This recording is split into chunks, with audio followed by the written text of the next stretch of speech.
Hello friends, welcome back to Drama Pajama. आज हम बात करेंगे एक हल्की फुल्की comedy adventure movie Jungle Cruise की।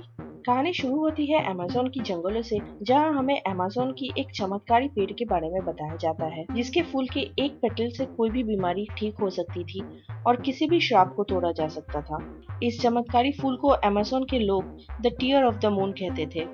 सदियों तक कई एक्सप्लोरर्स और शोधकर्ताओं ने इस पेड़ को ढूंढने की कोशिश की थी, पर इस पेड़ को कोई नहीं ढूंढ पाया था।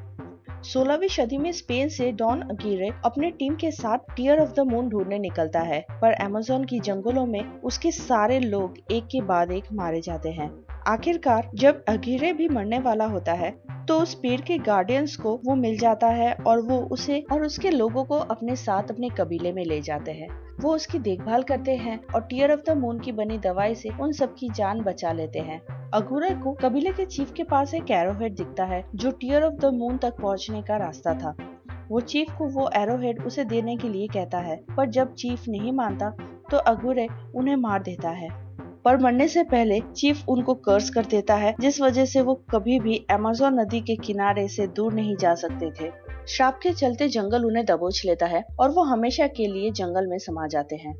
अब हमें लंदन 1916 का वक्त दिखाया जाता है, जहां मैकग्रेगर नाम का ये आदमी रॉयल सोसाइटी ऑफ एक्सप्लोरर्स के सामने अपनी बहन डॉक्टर लिली हॉटन का टीयर ऑफ द मून का रिसर्च प्रेजेंट करते हुए कहता है कि अगर ये फूल उन्हें मिल गया तो मेडिसिन के फील्ड में रेवोल्यूशन आ जाएगा और लाखों लोगों की जान बचाई जा सकेगी। पर ये फ्लावर ढूंढने के लिए उन्हें एरोहेड की जरूरत थी, जो रॉयल सोसाइटी ऑफ एक्सप्लोरर्स के आर्काइव्स में जमा थी। एसोसिएशन रिक्वेस्ट को नकार देती है और कहती है कि वो पेड़ सिर्फ एक मिथ है और ऐसा कोई पेड़ असल में है ही नहीं। जब मैकग्रेगर ने एसोसिएशन के मेंबर्स को बिजी रखा था, लिली आर्काइव्स में घुस जाती है और बहुत ही सफाई के साथ एरोहेड ढूंढ लेती है। पर जब वो वहाँ से निकल रही होती है तो वहाँ एक जर्मन रईस आदमी आ जाता है, जो खुद भी टीयर ऑफ द मून को ढूंढना चाहता था और रिश्वत देके एरोहेड को हासिल करने वहाँ पहुँचा था।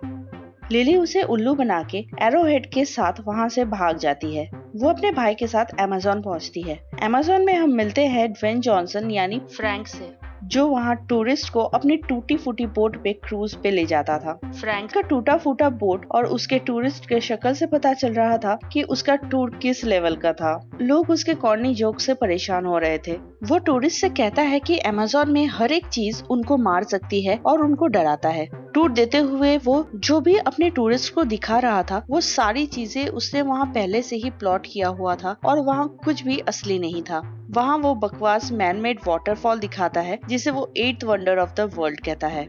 फिर अचानक नेटिव्स आ जाते हैं और उन पे अटैक करते हैं। सारे टूरिस्ट डर जाते हैं और उन्हें वहाँ से जिंदा निकालने के लिए फ्रैंक को ज्यादा पैसे दिए जाते हैं। पर वो नेटिव्स भी फ्रैंक के दोस्त थे और वो सब नाटक था। फ्रैंक के टाउन पहुंचते ही हार्बर मास्टर निको उससे सारे पैसे ले लेता है और उसके बोट के इंजन भी अपने कब्जे में ले लेता है, क्योंकि फ्रैंक ने उससे उधार लिया हुआ था और निको उससे पैसे वसूल कर रहा था। पर दरअसल निको की खुद की भी एक अमेज़न क्रूजिंग कंपनी थी और फ्रैंक उसके बिजनेस में डेंट डाल रहा था। तो निको फ्रैंक के बोट को भी अपने कब्जे में लेके फ्रैंक को आउट ऑफ बिजनेस करना चाहता था।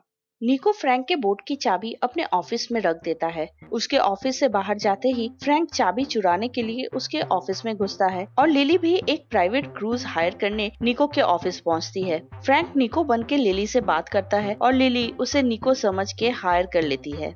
पहले तो फ्रैंक लिली को टीयर ऑफ द ओशन ढूंढने के लिए ले जाने से मना कर रहा था, पर लिली के पास उस पेड़ के लोकेशन की एक बहुत पुरानी मैप थी और एरोहेड देख के फ्रैंक इंटरेस्टेड हो जाता है। मोस्टली पैसों के लिए वो राजी हो जाता है, क्योंकि लिली उसे ढेर सारे पैसे ऑफर करती है। पर तभी लिली का भाई मैकग्रेगर निको को लेके वहाँ आ जाता है।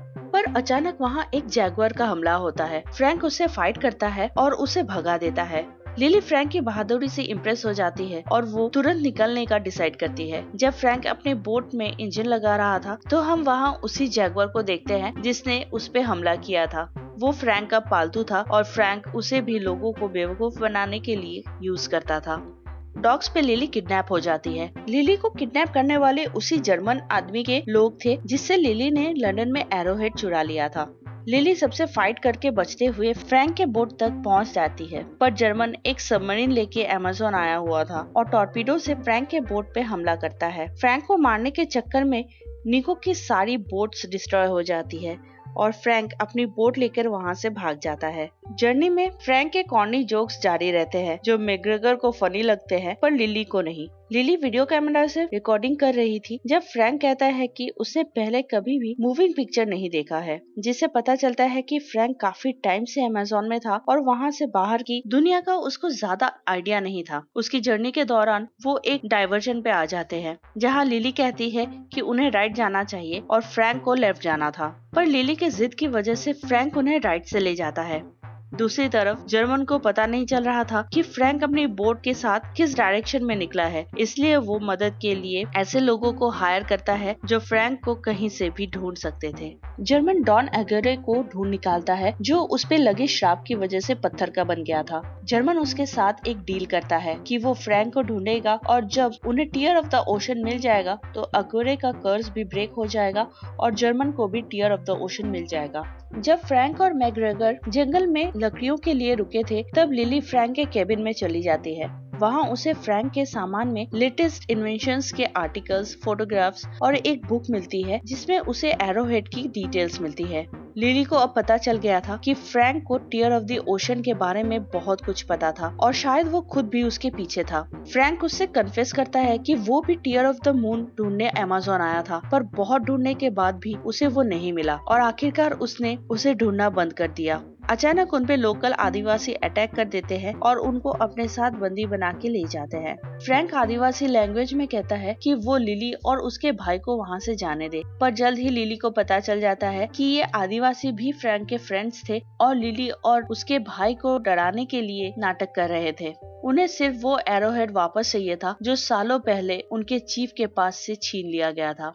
चीफ के साथ लिली की फ्रेंडशिप हो जाती है और वो एरोहेड में ढूंढ के उसे उस चमत्कारी पेड़ का लोकेशन बता देती है। लिली अकेले ही अब आगे जाना चाहती थी क्योंकि उसे अब फ्रैंक पे भरोसा नहीं था। उस रात श्रापित एगोरे कबीले में हमला कर देता है और लिली से एरोहेड छीन लेता है। फ्रैंक उसे प्रोटेक्ट करते हुए घायल हो जाता है और काफी ऊंचाई से गिर के मर जाता है, पर ऊपर से गिरने से पहले उसने एगोरे से एरोहेड छीन के लिली को दे दिया था।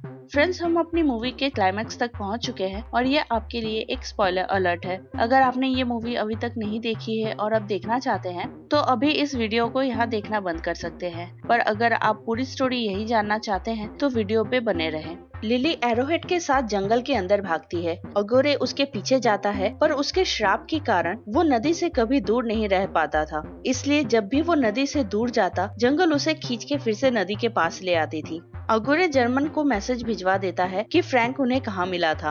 अगली सुबह लिली को फ्रैंक जिंदा मिलता है, पर उसकी चेस्ट के आर पार एक तलवार घुसी हुई थी, पर फिर भी वो जिंदा था। यह देखकर मैकग्रेगर और लिली दोनों डर जाते हैं। फ्रैंक लिली को बताता है कि उसका पूरा नाम फ्रांसिस्को है और वो वही एक्सप्लोरर है जिसने लिली के पास जो मैप था उसे बनाया था। वो 16th सेंचुरी में एगोरे के साथ टीयर ऑफ द मून ढूंढने अमेज़न आया था और श्राप लगने के बाद वो वहीं फंस गया। वो अमेज़न रिवर से दूर नहीं जा सकता, इसलिए उसने अमेज़न क्रूज वाला बिजनेस स्टार्ट कर लिया और वो लगभग 400 साल का था। एगोरे की एक बेटी थी जो बीमार पड़ गई थी और उस वक्त उसकी बीमारी का कोई इलाज नहीं था, इसलिए एगोरे टीयर ऑफ द मून ढूंढना चाहता था ताकि वो अपनी बेटी को बचा सके।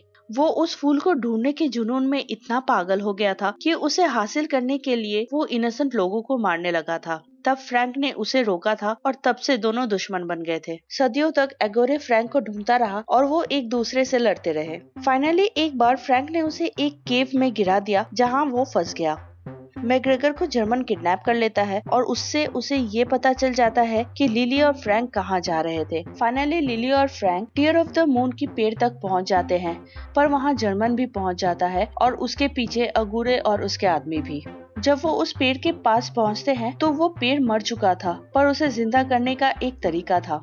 लिली और फ्रैंक दोनों मिलके उस पेड़ को फिर से जिंदा करते हैं और उस पे चांद की चांदनी पड़ते ही उसमें फूल खिलते हैं और चांदनी के हटते ही सारे फूल झड़ने लगते हैं और पेड़ फिर से मरने लगता है।